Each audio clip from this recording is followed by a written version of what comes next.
over there. We call that the Brody and Rowdy turn.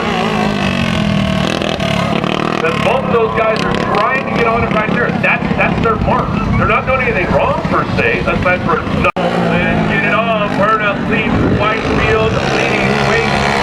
Wake does a Brody. As we say, right in the title of the kid. Brody Wake finding himself looking the wrong way. Turn number 2.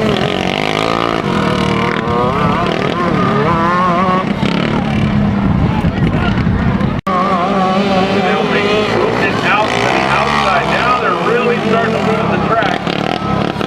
Should see, I think, a white flag this time by for the leader, I thought, but they may just say, I don't know. It's turning into a dust bowl now, and that's going to be extremely tough for those drivers to see.